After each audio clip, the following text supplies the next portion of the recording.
Burton School! So many people here. They're probably around my age.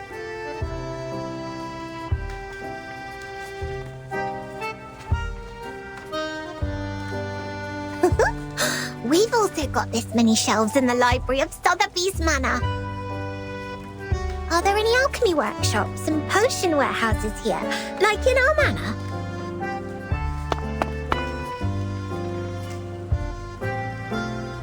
Where can I find Miss Bueniche? Madame Z told me to come here, but she didn't give any other clues. The people here really need Mr. Teaketler, who is always nice and warm to the guests. Just twist his teapot ear, then he can take you anywhere. If not so, placing a luck-a-day potion at the entrance would help as well. If I had made it before I came, Miss Bueniche and I might have met by now. Or she will just pop up behind me. Are you looking for me? Oh my word! Oops, that was too loud. Where are my manners?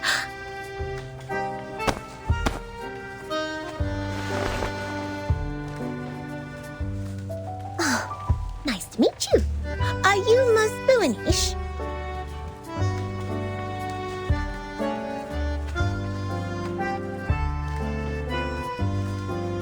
That's fantastic. How did you find me?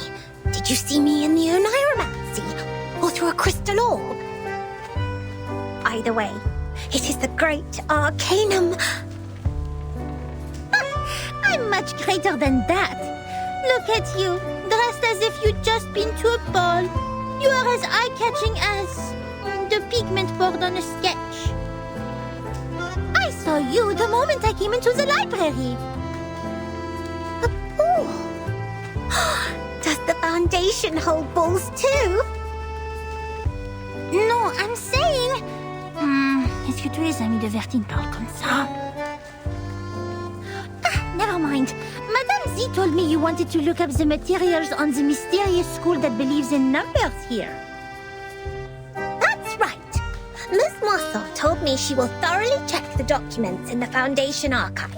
So I'll go through the books in the SPDM library. If we can find anything about that school, we can be of more help to Burton and her team. I'm sorry, Miss Sotheby, but I'm afraid the situation is going to disappoint you. While you spent the last hour looking for Teaketler's ear, the kind-hearted monitor assistant already gained a valuable access to the library. But I haven't found any records regarding the mysterious school that believes in numbers yet.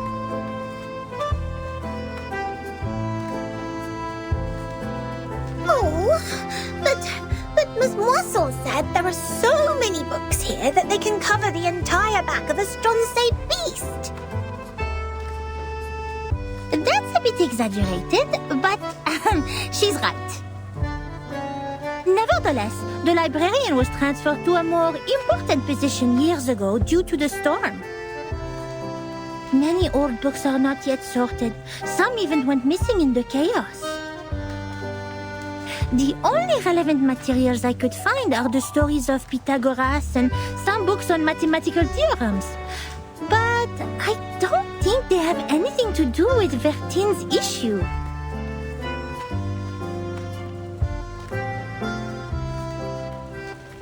That means I can't do anything to help them. Please stop being emotional. It doesn't work on this professional member of the Foundation.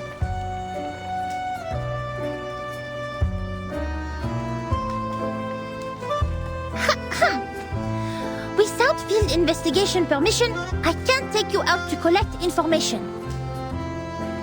But in fact, there is still another reference room only known to the most outstanding monitor assistant. Hooray!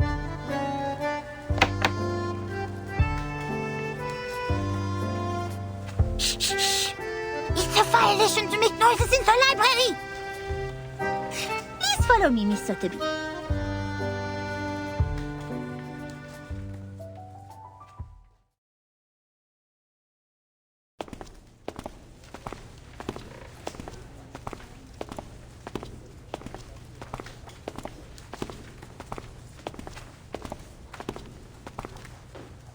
Thank you so much, Miss Buanish. You mentioned ball. I haven't heard that word for a very long time. I remember what Mr. Carson, my butler, had taught me.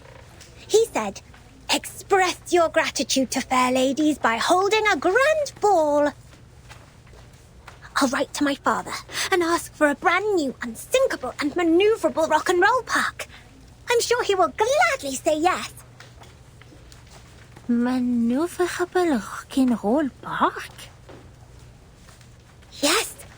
We can hold a twist ball on it when Burton and her team are back. Please allow me to say no. The monitor assistant of SPDM will never participate in such an inelegant activity. Wait, did you just say Burton and her team? Hmm? We can talk about the ball later. The kind-hearted Matilda Buanish will try her best to help you with the task. But, of course, it's only out of her sense of responsibility, not for some personal reasons.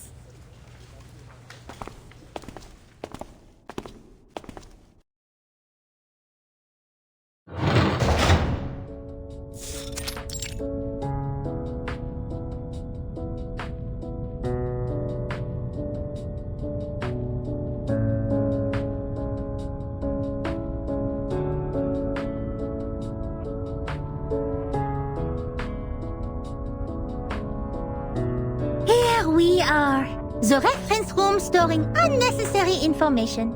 It's a place ignored by most staff. Even so, this careful, reliable monitor assistant will not let go of any details.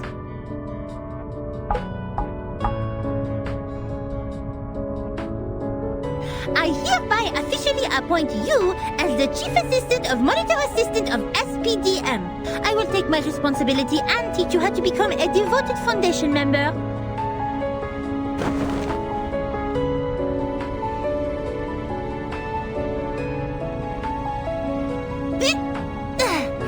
Here is your first task.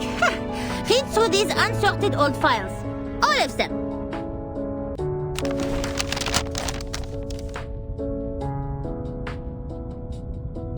Search all the archived ones. These are the last parts. Most of them are discarded administrative documents, low-priority materials, and substandard reports written by rookie investigators. By the way, you should know I didn't sort any of them out for you, and they don't necessarily have what you want. It's all right. Leave them to me. I love reading. You'd better do. Here's the key. Keep it safe. You can sit on the cushions there when you sort out the files. I don't want your dress to stain the stone bench. I'll go see if I missed any files. Listen, this monitor assistant will test you on your familiarity with these files when she's back.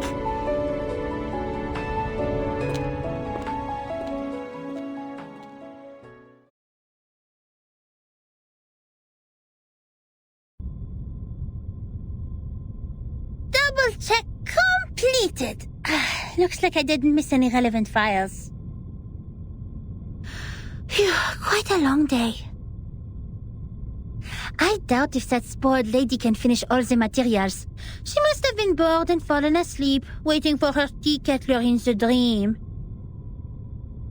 It takes much more than dancing at balls to be a Foundation investigator. I'll send her back to that teacher when she wakes up. In the end, it will be the kind-hearted Matilda who finishes the task for her. Being a great monitor assistant comes with great responsibility.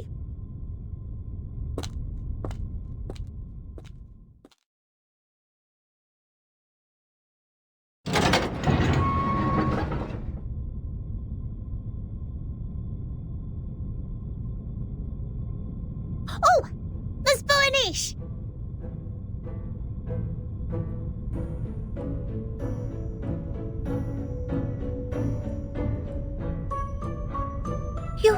You didn't fall asleep.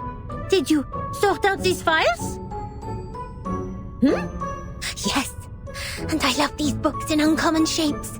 There are so many wonderful stories. I often read books with Sasana when Father wasn't at home. We read and read until the red bomb waves woke up the sun. Moreover, these files are much easier than Miss Moisson's reading task. Here, the gentleman from River Conway tamed a whole group of Avanks. How marvelous is that?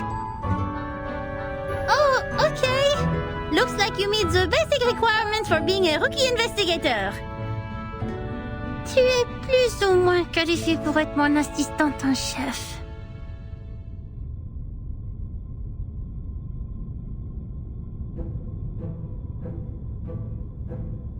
And I also found this interesting report. It tells a lot about the storm and the numbers. Oh, will this be helpful to Burton? Show it to me.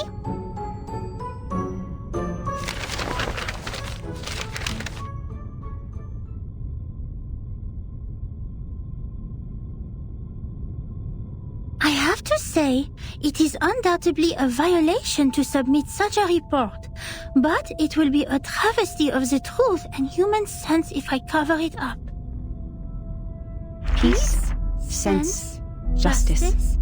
They have always been the creeds in my heart, and are now the reason why I have decided to write down the whole thing. A long time has passed since the first attack of the most severe crisis in our time, but we are still wondering, what on earth does it mean? That was the eve of the millennium, of which no one had any memories, illogically. The next day, time was already reversed to 1996, the moment we opened our eyes. We walked out of the building made of grey and white marble as usual, hardly aware that the sun we bathed in was from another time. Our survival was unexpected and almost unbelievable in such a calamity which swept the globe. Why did the headquarters of the Foundation survive the reverse? Why couldn't we find our younger selves in the outside world? Did any other region survive it as we did? What was the cause behind this calamity? I didn't know, nor did anyone else. Things remained unclear until time was reversed again. This time, we all witnessed that reign in the 80s.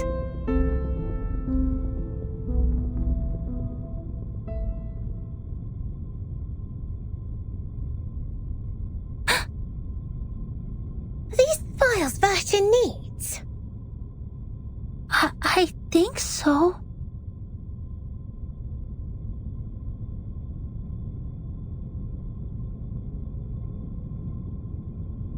It's a report written by someone who witnessed the storm.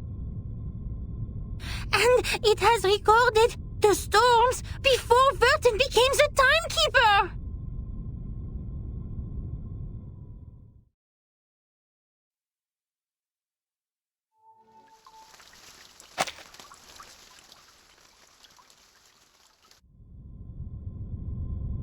Before she became the timekeeper?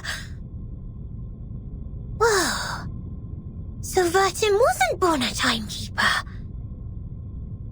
She didn't tell you that? Wait, no one is born a timekeeper. It's not an inherited title. Anyway, this report includes the secret chronology only accessible to the core members of the Foundation. You can only check it under the supervision of the monitor assistant before you become a qualified investigator.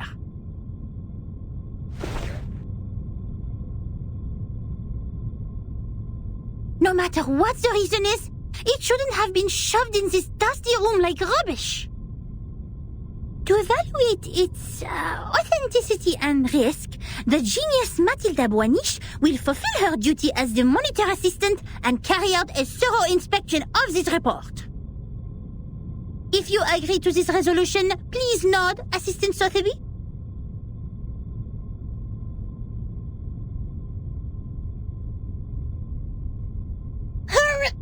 Yes.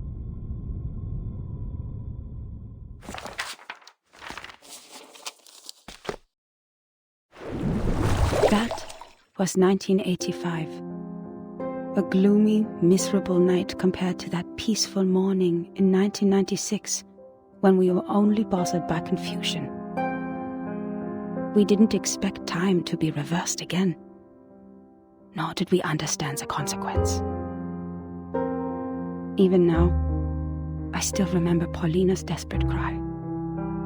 One of her hands was already inside the safe area when she fell at the entrance to the headquarters, and that was the only part of her left to us the next second. The only legacies we found were an engagement ring on that hand and her favorite blue polka dot scarf, which we used to wrap her remains in the end. To be honest, I admired those who still remained calm and sympathized with the arcanists on the edge of mental breakdown.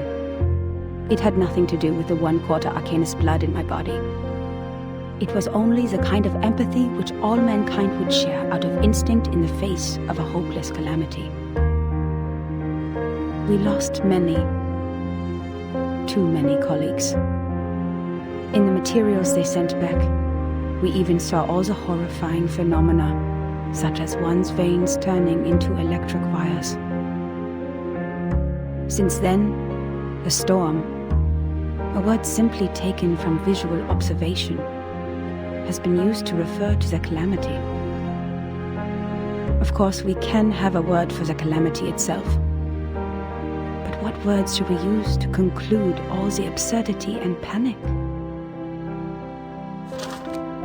Before the storm, we were all familiar with time. It was supposed to be a straight line connecting the past and the future.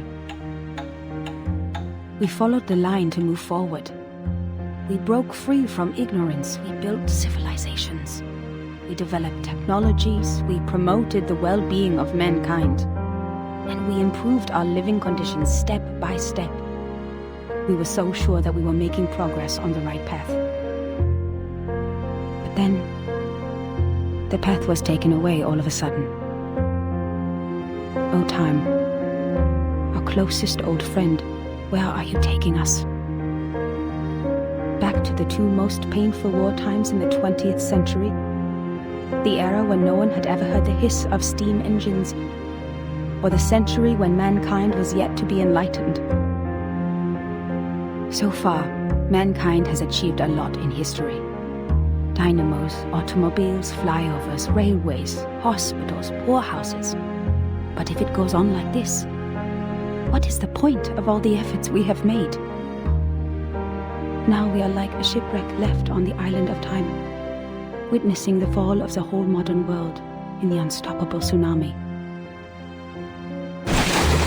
Even though the Foundation has lost a lot of staff members, they are still doing fine compared to Laplace. My younger brother was a good example. He was the most sensible person I have ever known. On the first day of the second reverse, he told me, in a calm manner, "At least we have reaffirmed that Newton was right. There was never an arrow of time in classical mechanics. Neither in relativity nor quantum mechanics. That means this is absolutely normal. Whether the time goes backwards or forwards, even if it starts spinning around like a tabletop football player. They're not against the law of physics. We can go back in time and give Poincaré a medal of great profit." The next day, he almost fell off the 6th floor due to excessive drinking. All the perceptions of time and space developed to this day were overthrown. We couldn't find any theories to explain the storm in any existing researches. There could only be two reasons for this situation. Either we've been completely wrong all the time, or we've come to a brand new world. And this new world can never make sense in the way of science, or that of physics. It cannot be verified by an independent third party, and it is impossible to be comprehended through reasoning. Is it true that we have been going the wrong way? Is it true that those once proven wrong by history, those arcanists who claim to possess gnosis, are actually on the right path? In fact, the one who put an end to the chaos was indeed not a human. This thing, I had no idea what it was. It claimed to be a machine which never stops working, It laughed at the limitations of our brains and the metaphysical mistakes we make ceaselessly. But it did solve the most urgent issue. A system was built to tackle storm-relevant emergencies after it took charge of Laplace. The first measure it adopted was contacting all the existing branches of the Foundations at the time to confirm the scale of available manpower. Then it built observation stations all over the globe to find if there were any other regions immune to the storm. After that, numerous offices responsible for deducing the cause of the storm were established. Even though there were countless disagreements during the research, at least we had taken the first step. I handed in the application to take part in this mission, determined to get rid of the fog in my mind. In 1986, I was assigned to the office in Egypt. All my friends came to the dock to see me off, because we knew it could be the final goodbye. Even though we were equipped with the emergency communication devices issued by Laplace, we were still not clear when the storm would assault us, or where we could hide nearby. What really scared me was not the threat to my life, but the possibility of dying ignorant. Then I boarded the ship to Alexandria from Athens. And that was when I met her. Now when I recall it, it was almost impossible to ignore that group of arcanists on the ship. There were about a dozen of them, all in eccentric stitched robes. They were followers of a strange school which mixes arcanum and mathematics. I talked to them. No matter how much that conversation bewilders me now, I was more excited than confused at the time. They also survived the storm in 1996, and they noticed the unusual changes taking place in the world as well. That means I actually met another group of survivors from the millennium.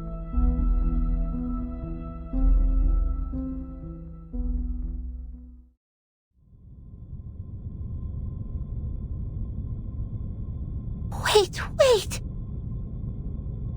A school of arcanists who survived the storm?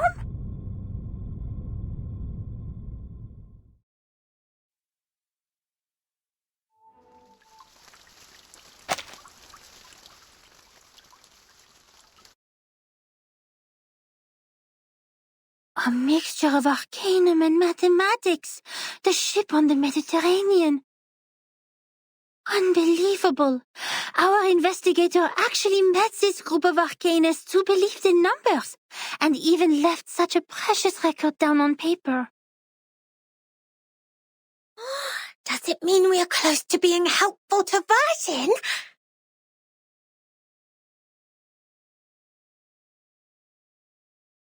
Certainly, it's what we deserve for all the efforts today. But why did they leave such an important report in the reference room storing unnecessary information? Did they misput it here after the chaos of the storm?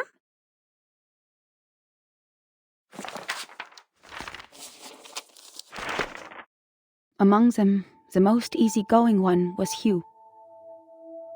He was an engineer as well as an arcanist. We shared the same preference for human technology, and that became our common topic. Hugh was in his 30s, red-haired, cheeks sunken, and deeply depressed due to some kind of eye disease. He was a decent man, with a prudent attitude, working at a desk most of the time. He reminded me of the imperial miniature painting artists in the Sultan's palace. Most of them ended up blind after toiling for their life. He showed me the picture of his daughter. I don't have children, but I could feel his happiness as a father. Although I got along well with Hugh, he seemed quite out of place among that group, which was actually led by her. I don't know what words to use to describe her. She was like a meteor shower, a tempest, or an unreasonable catastrophe itself. Her existence was just like her name.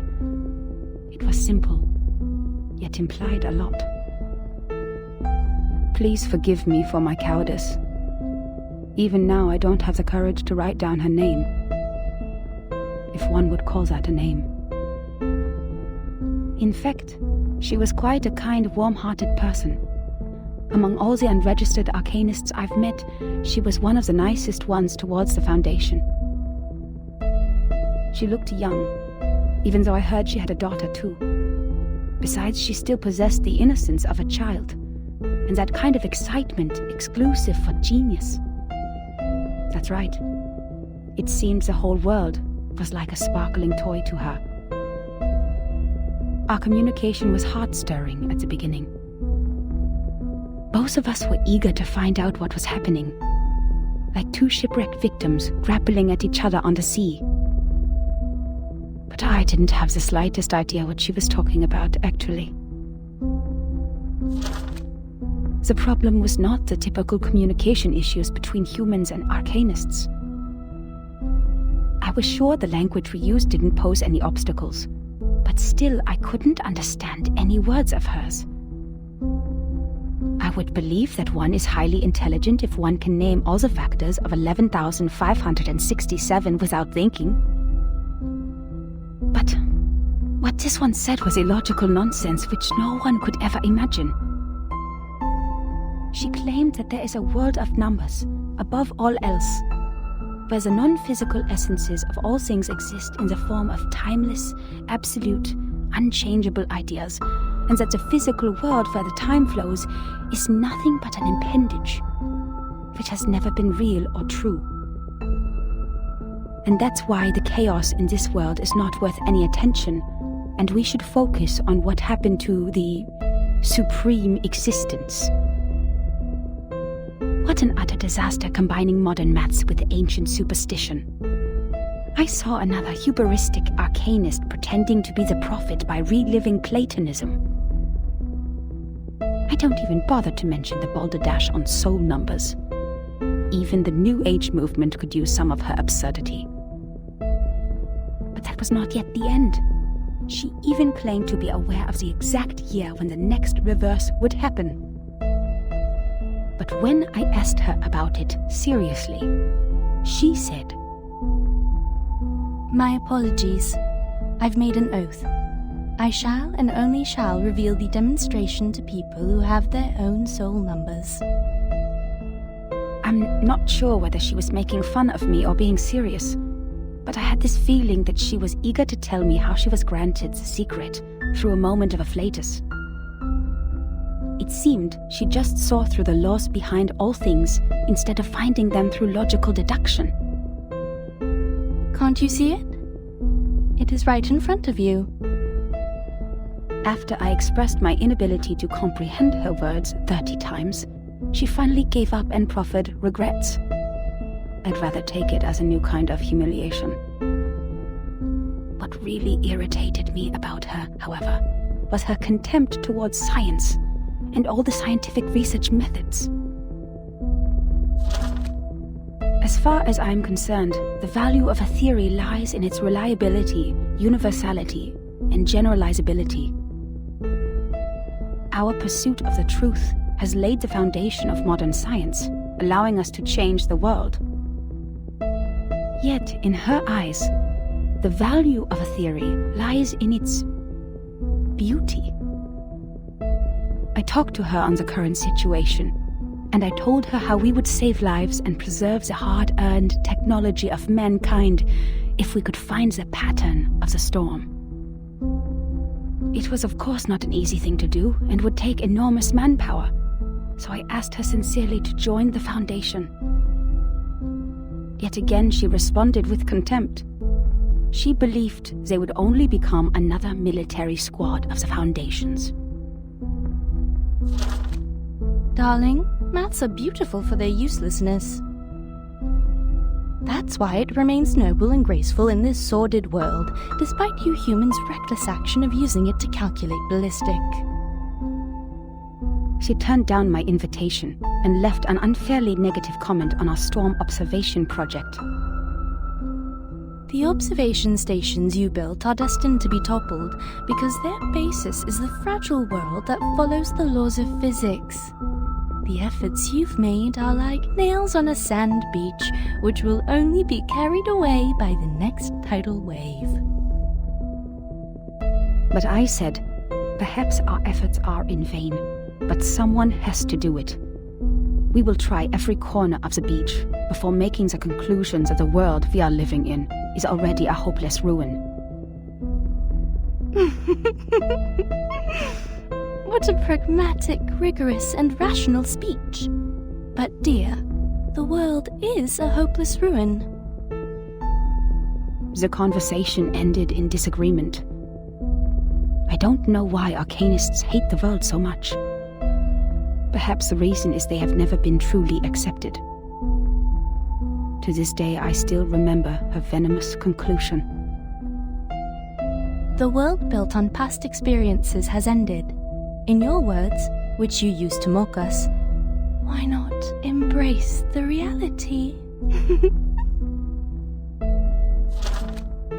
Yet about the gnosis which she deeply believed in, and the so-called prophecy she made through numbers, she had never given any proofs or details that showed rigorous logic. And the reason for her inactions was an oath she had made before some stone?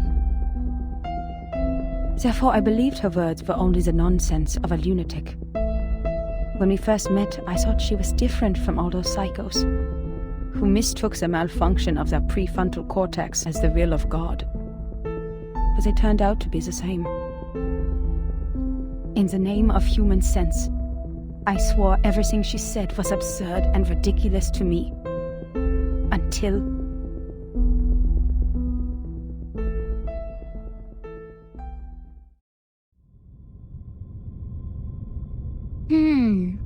Madame Z said the arcanists on that island are all named after numbers, because they have a strong belief that numbers are the essence of their souls. The investigator wouldn't write down her name. Is it because of the conflict between their beliefs?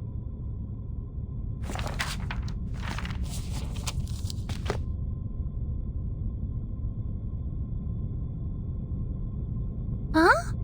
That's all?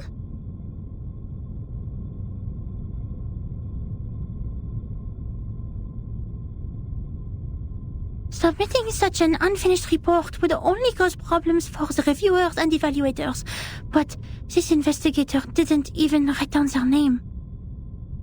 Don't worry, Ms. Burnish. I'm familiar with this situation.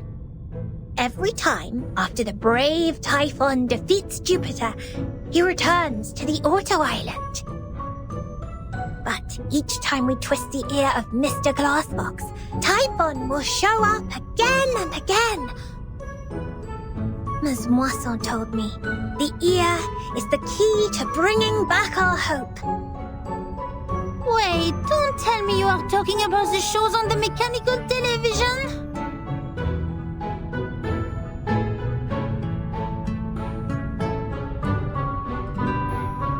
Stop, Miss Sotheby. Please, take a seat on the cushion and listen to me carefully. This is a detailed report written by a formal investigator of the Foundations, not some TV show full of cliffhangers. That means we will definitely find the rest somewhere. Oh, I see. Must be a Coco Treant who took away the other part of the book. Usually, they will be attracted by Luna Fixer, and by following their traces, we'll find their lairs in the stable. You mean someone took it away? That's highly possible. Data loss is not allowed in the Foundation, especially under the Monitor Assistance Management. We must prepare Luna Fixer. Don't forget their favorite jigging magical beans. I don't have those materials with me right now, but I can write to them. It only takes a month.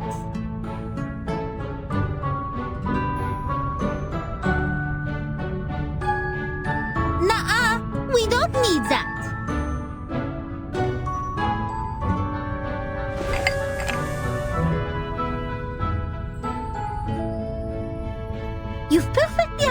a task from me when you found this valuable report. Well done, Assistant Sotheby. Now it's time for the great Matilda to show a little bit of her greatness.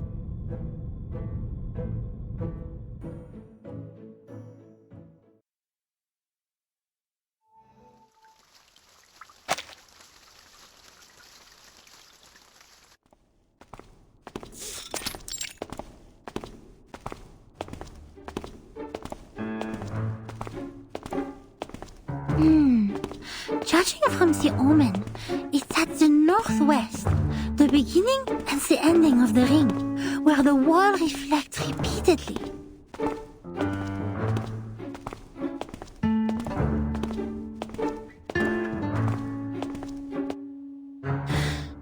The northwest of SPDM. This one is straightforward. The beginning and the ending of the ring is not a problem either. The icon of the computing center is exactly the Ouroboros, a serpent eating its own tail. Here we are. But where the wall reflects repeatedly, does that mean a closed room with mirrors? The mirror in the display center is a huge kinescope in the wall. And the one in the airtight laboratory is a crystal-clear observation window. The one in the rehab center? No. The mirrors in the operation room have been replaced with curved electronic screens of steel structure after that xenopilot made a scene. So, where is the answer?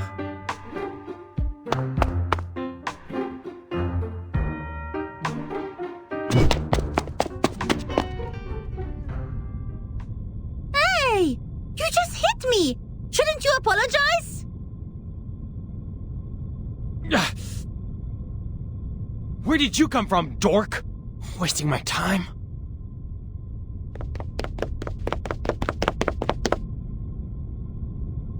What? How could he say that? That's rude! That gentleman doesn't look well. He's covering his face. His nose is running with purple liquid. Oh dear. Did he drink a whole bottle of purple Chrysandra juice? He needs treatment immediately. Oh, if only I had brought the Phoenix heart nerves with me.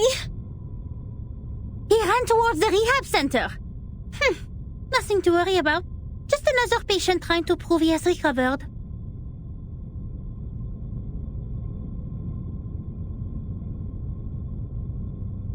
The rehab center has all the facilities and medicines he needs. He will be properly treated. But why is he wearing the uniform of Laplace? And where's the receptionist here?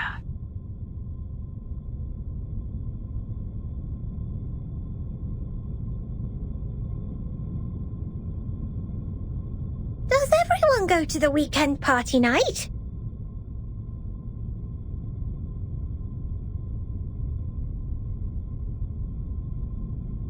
Absolutely not. The researchers here are too busy to do that. The computing center is working on the most urgent and vital project, the research on the immunity to the storm.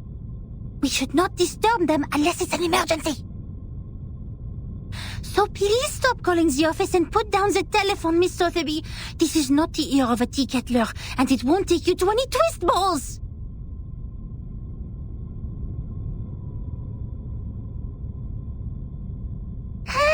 Je sais qu'elle est débutante, mais quand même, elle est trop bizarre.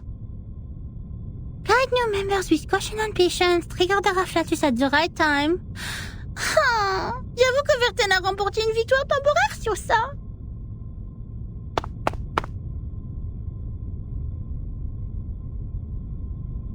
Miss Boonish, I just read the map on the counter. You mentioned where the wall reflects repeatedly. Does the vision refer to the racquetball center here? You see, its icon is a bouncing ball. Let me take a look.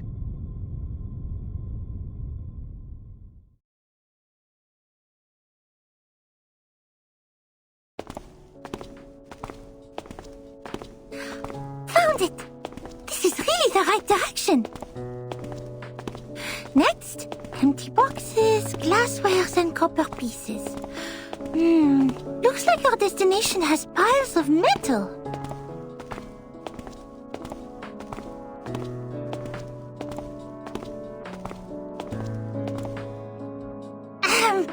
Good job, Assistant Sotheby.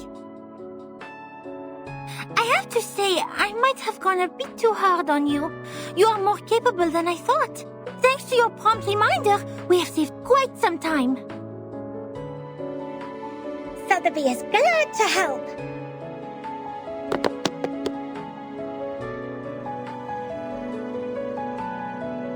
Ms. Boonish, since you're such a talented diviner, why don't you just divine the reason for the storm with your inherited arcanum ability? According to Ms. Moisson, the reason still remains a mystery. If the crystal orb can reveal its truth, everything will be much easier for Vertin and her team. Divine the reason for the storm?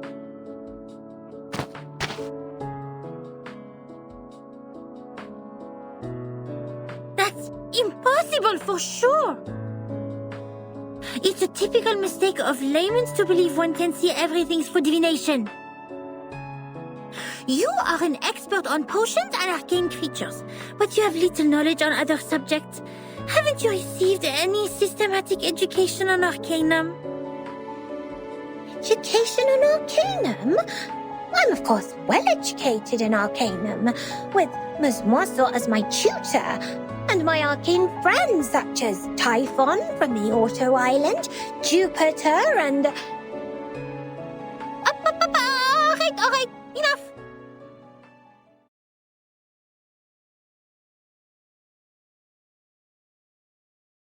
I have understood the fact that the education you have received is not systematical, or say incomplete, imperfect, inelegant.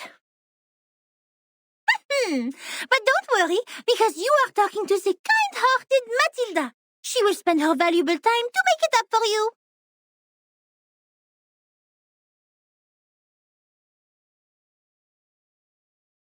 In fact, the system of arcanum knowledge is not completely separated from that of human science. For example, the modern pharmacy and chemistry actually originated from the experiments of potions and alchemy in the ancient times.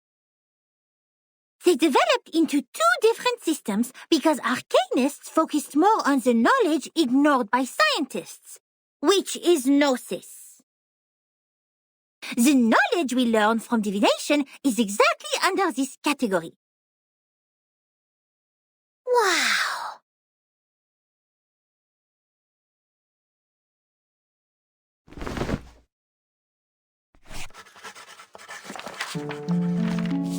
Let me fill you in with more details. If two human researchers test Snell's law at two different places at the same time without making any mistakes, they will always reach the same conclusion. Or if two potionists use the same ingredients and follow the same formula to make the cough cough stop stop potion separately, their products will also have similar effects.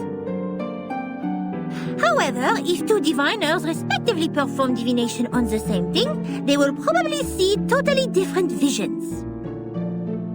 Because what the divination shows is merely omens.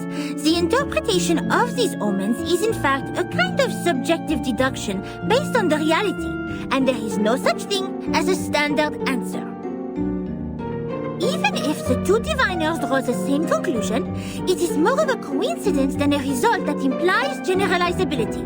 So diviners never check the accuracy of their divination through the review of peers. And this is an example of gnosis. Unlike human sense, it is unique and possesses no universality.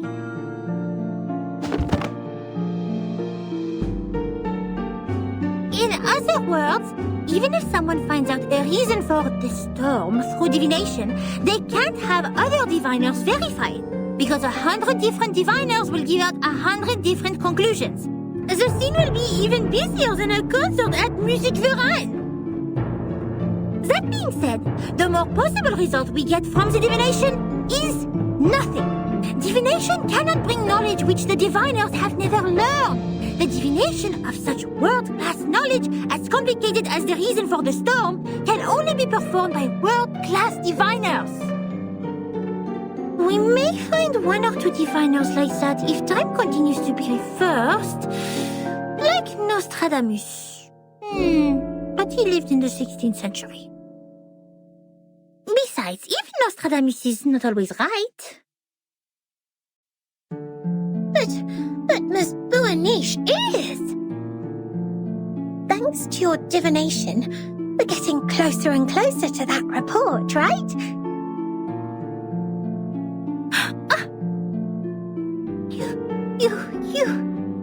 You are right! Finding items, interpreting dreams, and making simple prophecies. All these things are just a breeze for the bright and clever Matilda.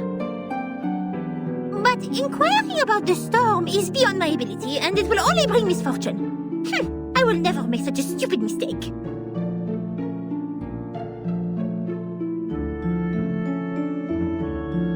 In fact, this half of the report and the handwriting of the author are perfect divination media.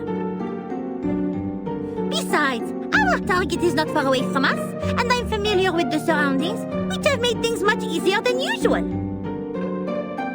It is true diviners can improve the accuracy and controllability of their gnosis by practicing repeatedly, holding the rituals properly, and making targeted preparations.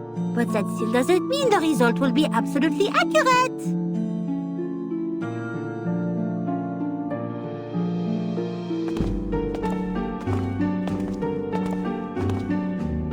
The report says that person who mentioned the school of numbers claimed she was enlightened about the year of the next storm.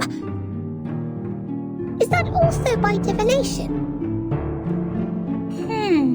I am not sure what kind of arcane skills they used, but numbers are indeed a kind of omen too. I am not talking about the specific knowledge of mathematics, but the numbers themselves, because they are even more abstract than images and languages as kind of symbol. Even so, there is no way for us to verify this prophet, unless it really comes true. That is also why it takes almost nothing to spread a prophecy. My mother told me many people in the outside world write to the Foundation every day, claiming to be prophets who can predict the doomsday and thus requesting unemployment benefits. The doomsday? Unemployment benefits? Oh my! The outside world is far more wonderful than I thought. How fascinating! Miss Buaniche is even greater than I expected. You bet! Wait, did you mean I was not the greatest?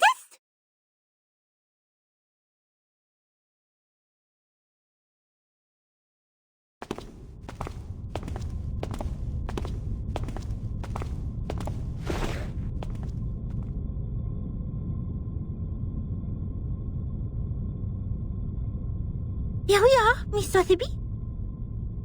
Now, this is the moment to verify the result of my divination.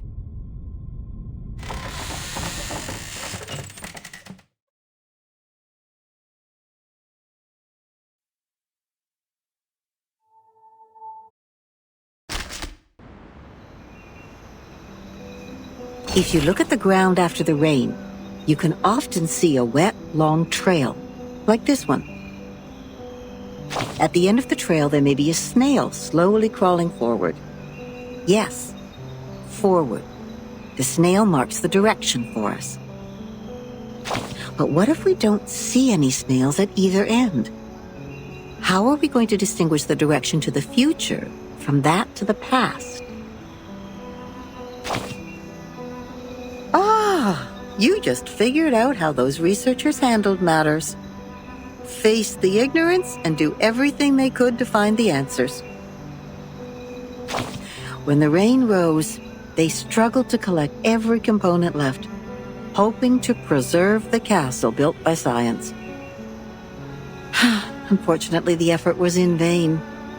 Another wave washed away the castle and restored it to quicksand. Even so, They still worked hard in that house like canned sardines to record what was happening, because they believed at least the can holding them was a safe place. Yet in the end, they found that the can was only another sandcastle on the beach. Everything they were familiar with disappeared when the first drop of rain rose.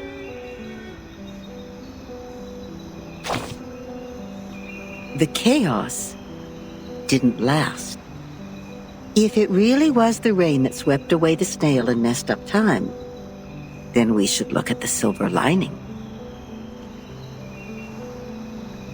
Does it mean we will find out the truth of time once the secret of the rain is revealed? There has never been a shortcut like this one, since time is only an intangible concept. So then, observation stations were built all over the globe. The staff learned how to collect and keep the valuable samples efficiently in no time. The little boxes they used to store the raindrops are still being upgraded even now. Order and silence were brought back to the labs. Every piece of gear was placed back on the right track. It was a grand feat, and no one could have accomplished it inside this huge, cumbersome machine except another machine. She took no sides and sought only predictable results. That's why she made a decision as soon as she read that report and its attachment on her desk. The former was about a delicate component which flapped like a butterfly in that huge machine. And the latter was a piece of paper full of circles and dots. Then she stored the information on her hard disk and destroyed the report. And the paper which claimed to have recorded the locations where the storm might happen, yes, the one with the butterfly-like drawings, was retained for data comparison. It seems she's satisfied with the result.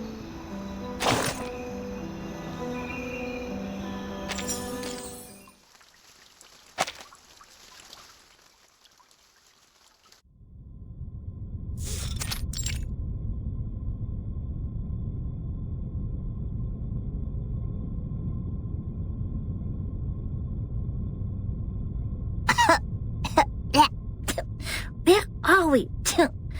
Lost and found at the racquetball center?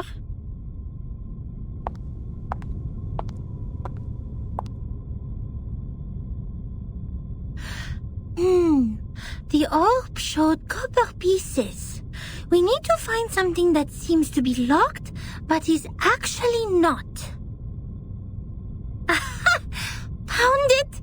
Nothing can stop the genius, Matilda.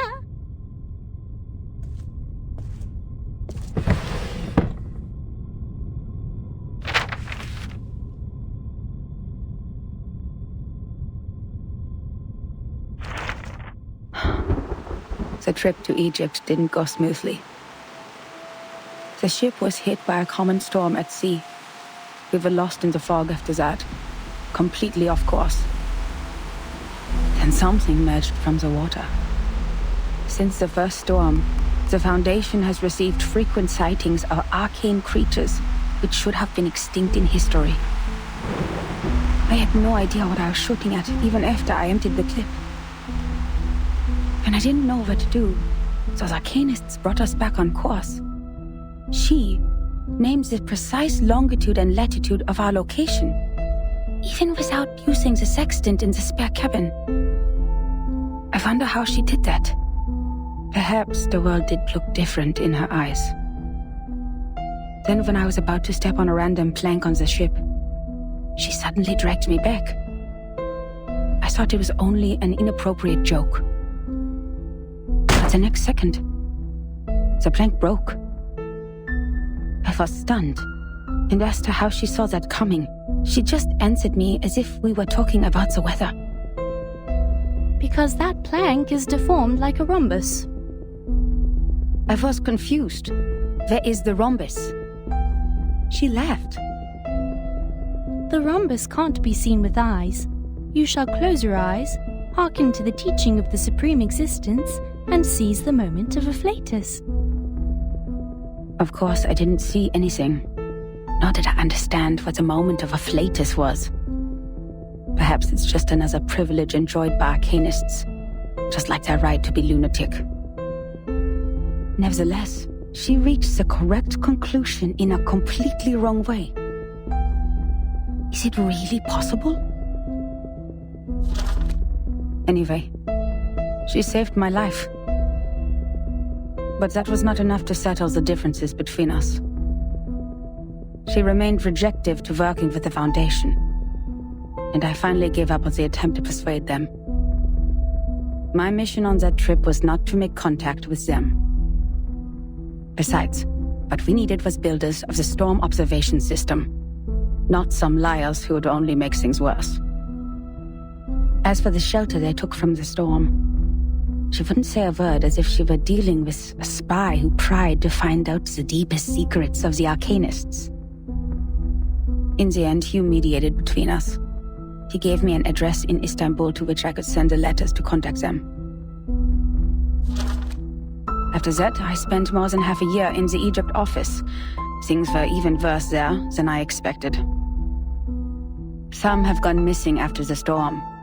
The people who were supposed to be in the Egypt office, according to the member list stored in the headquarters in 1985, were not there when I arrived.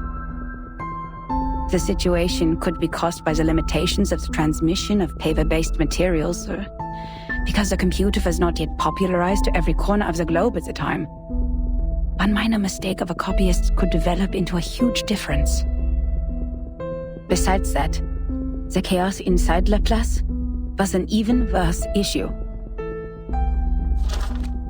I learned that someone published the paper Samplings of Global and Regional Chaotic Energy Route Changes in the name of Butterfly of Lorentz.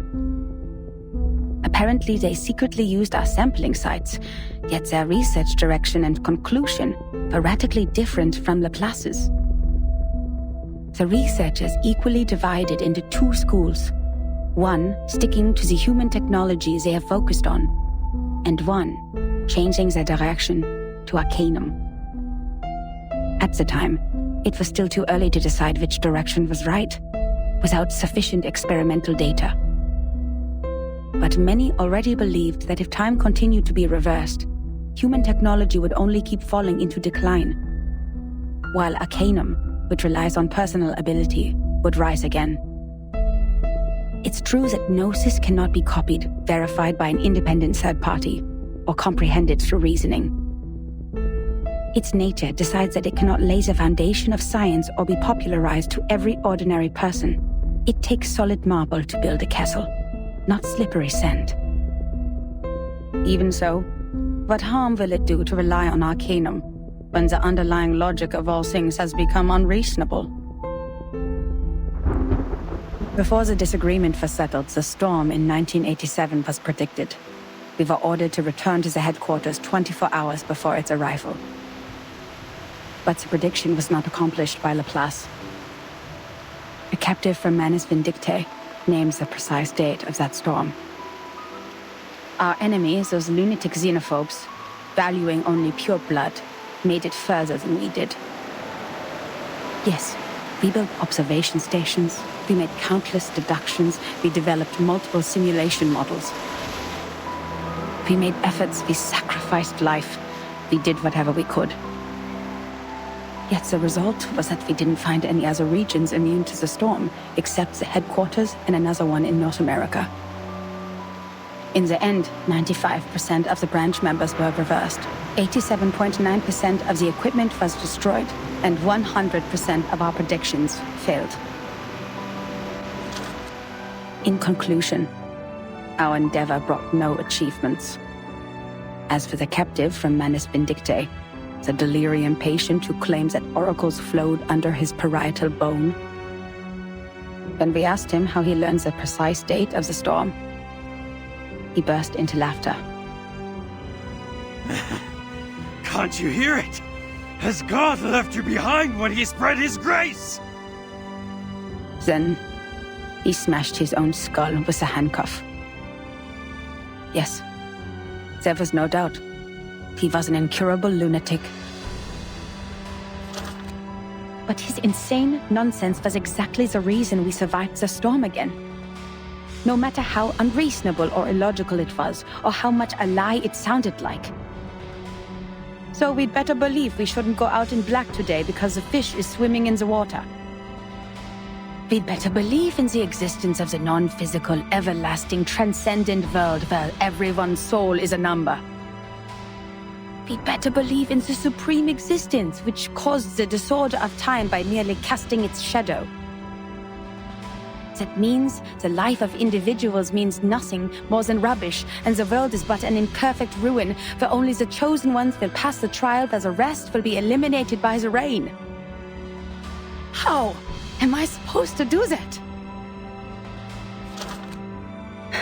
Finally, I made up my mind to write to her. I didn't expect her to answer my questions. All I wanted was to confirm if she had survived that storm. For the sake of our peaceful talk about the rhombus. Yet what I heard from them was a simple announcement of her death, with only 2 words. She died. Then it burned and turned to ashes in a second. On the same day, the first and only timekeeper who just took office, the 12-year-old child, returned alone from the storm. She told us the time in the outside world at that point. And that was how I knew she was right. It is right in front of you. What? If there is a God, why are you playing such a prank on us after we had suffered from the collapse of all the existing orders and the failure of all the great laws? If this is what she calls a glimpse of the supreme existence, the moment of a flatus, do you have to present it in such a cruel way? The last 2 digits in the number of the year after that storm were exactly her name and her number. 77.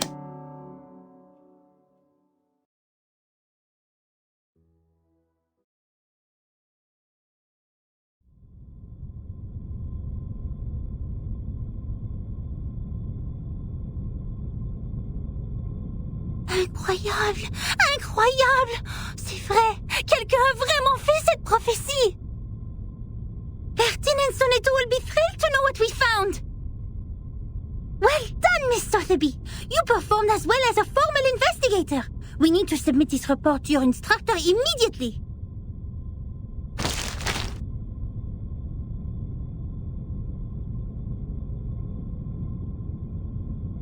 What are you doing in other people's rooms?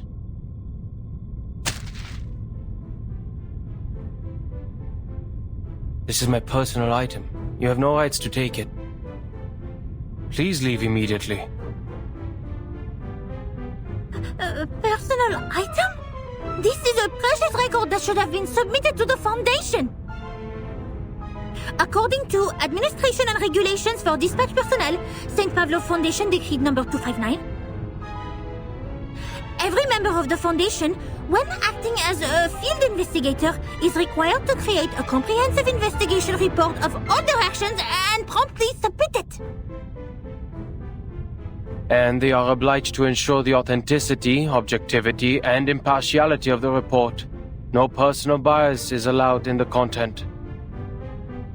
If you have read this report, miss, you should know that it's not even qualified to be filed.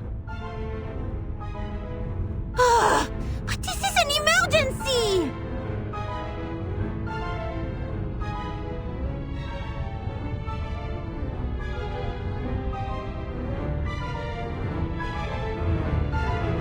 I can tell from your uniform, you are a student of SPDM, or... This is Laplace. Do you have your guardian's approval to leave the school, Miss Underage Student? Approval? I don't need that.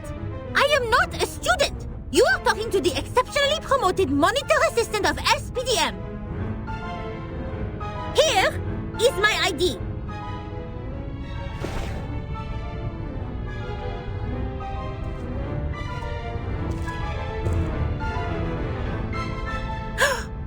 Did you just ignore a formal administrator of the Foundation? This monitor assistant will report every misbehavior of yours. Every little bit of them.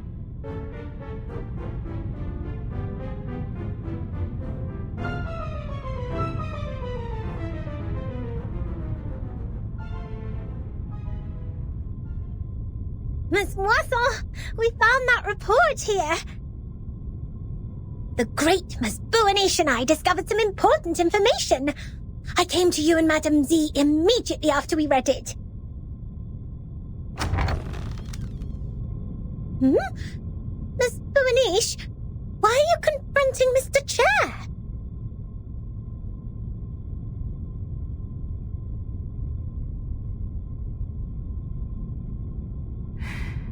I didn't expect to see the second half of that report here in your room, Adler.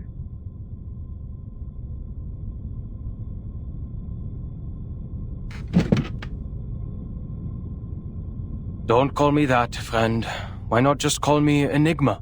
Just like everyone else. Relax. I know nicknames mean no harm. But I don't understand.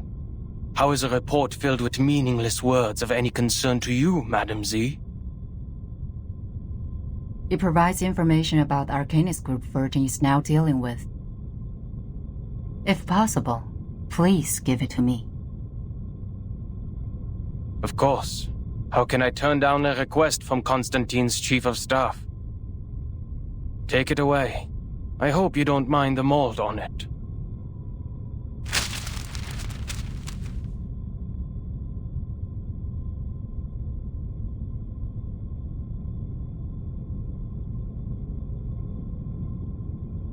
Please pay attention to your manners and do not bring disgrace to the computing center, Mr. Rude.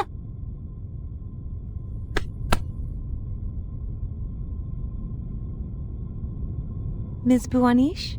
Ms. Sotheby? You've done a great job. I'm sure what you have found would be of great help to Timekeeper. And I will report your active performance in this mission to SPDM as soon as possible, Ms. Buanish. We need to further analyze the files you found. The first on the scene could provide more detailed information. Let's get out of here. Contribution exceptionnelle!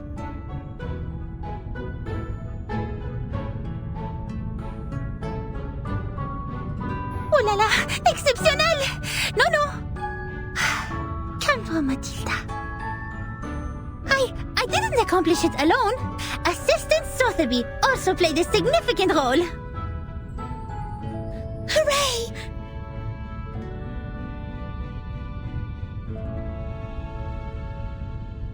That is to say, Miss Burnish, we can start preparing the balloons and flowers for the twist ball. Speaking of which, this monitor assistant still needs to think about it. By the way, just call me Mathilda.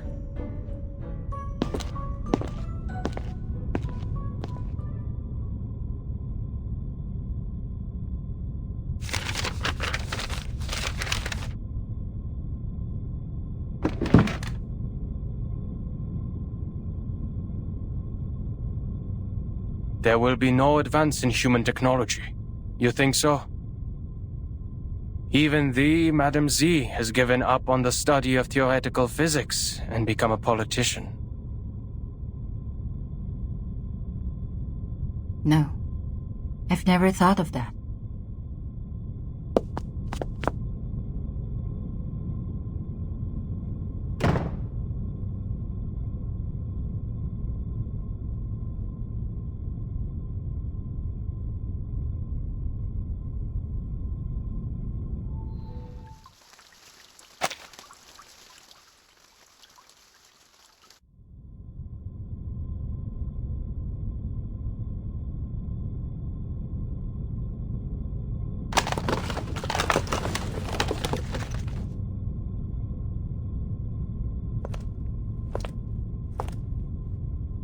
I am astonished by the fact that you are interacting with others.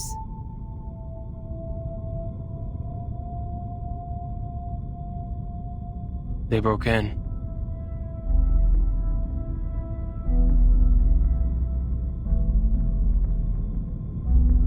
if it was a complaint that you were making, you know it is within your rights to submit an interdepartmental complaint within 7 days after the incident.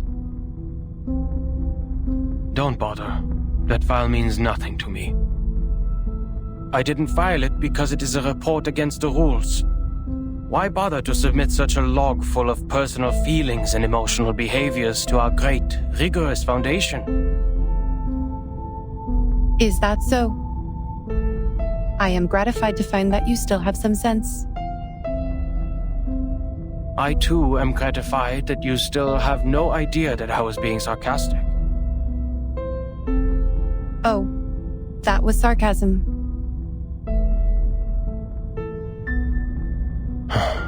Never mind. What do you want from me, Madam Lucy?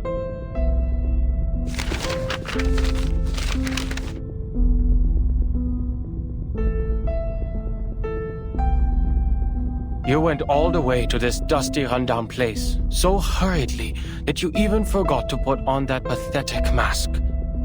This is not because of some old files, I assume.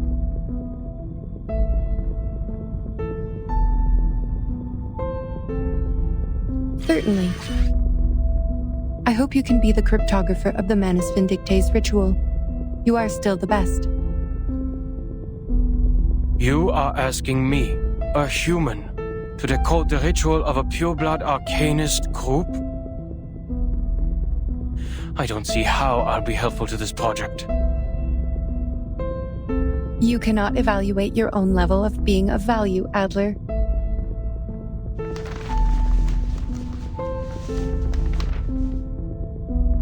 Well, you evaluate our value. Test us in experiments you set. Prove the hypotheses by exhaustion, make mistakes, and start all over again. You repeat the process like a roaring locomotive that pulls the research center out of this chaotic disaster. You question not what is ahead of you, nor whether the path you've taken will be regular or easy. The only idea you planted into your little brain is to move forward, to improve. Thank you for your compliment. Credit goes to everyone.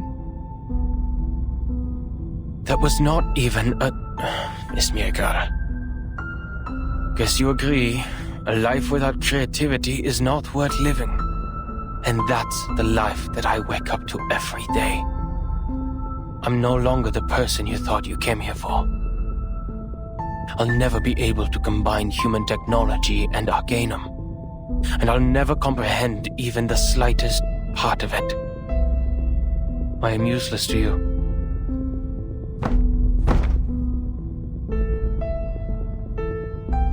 I don't expect someone made of tin to understand the human mind. But I beg of you, leave me alone.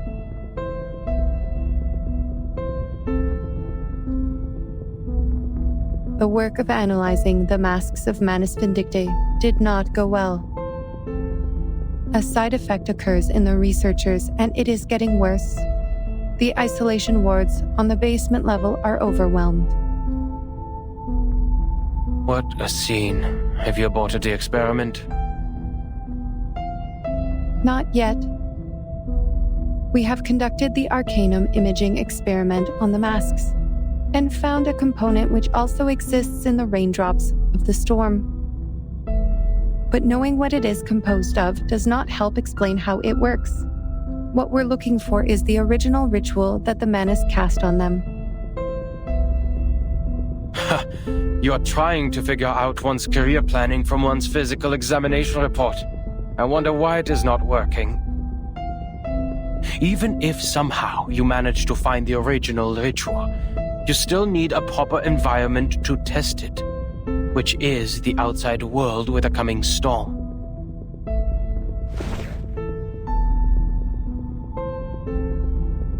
That's why we can't tell if we're getting results. Even if we had the right ritual, proper permission from the Foundation to travel, and strong-minded volunteer subjects. Experiments performed in the Ivory Tower won't succeed because... An experiment about the storm can only be done in a storm.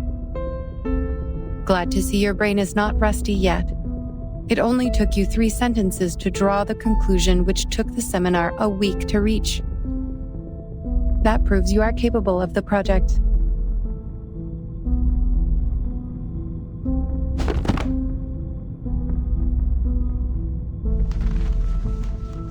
The history maintenance team has forecast different critical points of this storm. Foundation investigators are on their way. If Manus Vindicte still plans to accelerate the storm, like what they have done in 1929, there will be a high possibility that their people will show up at the transformation point of history and society, also known as the critical point of time, the center of the storm. Your sister, Greta Hoffman, is also one of the investigators.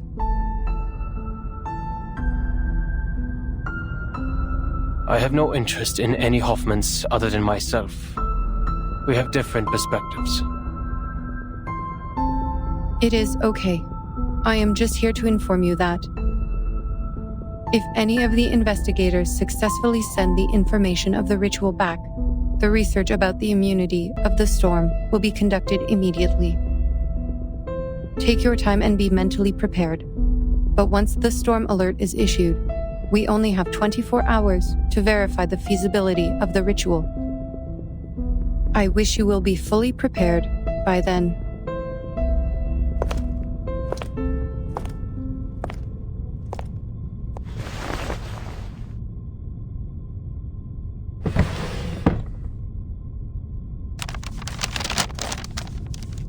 One thing is for sure now. The age of humans has come to an end.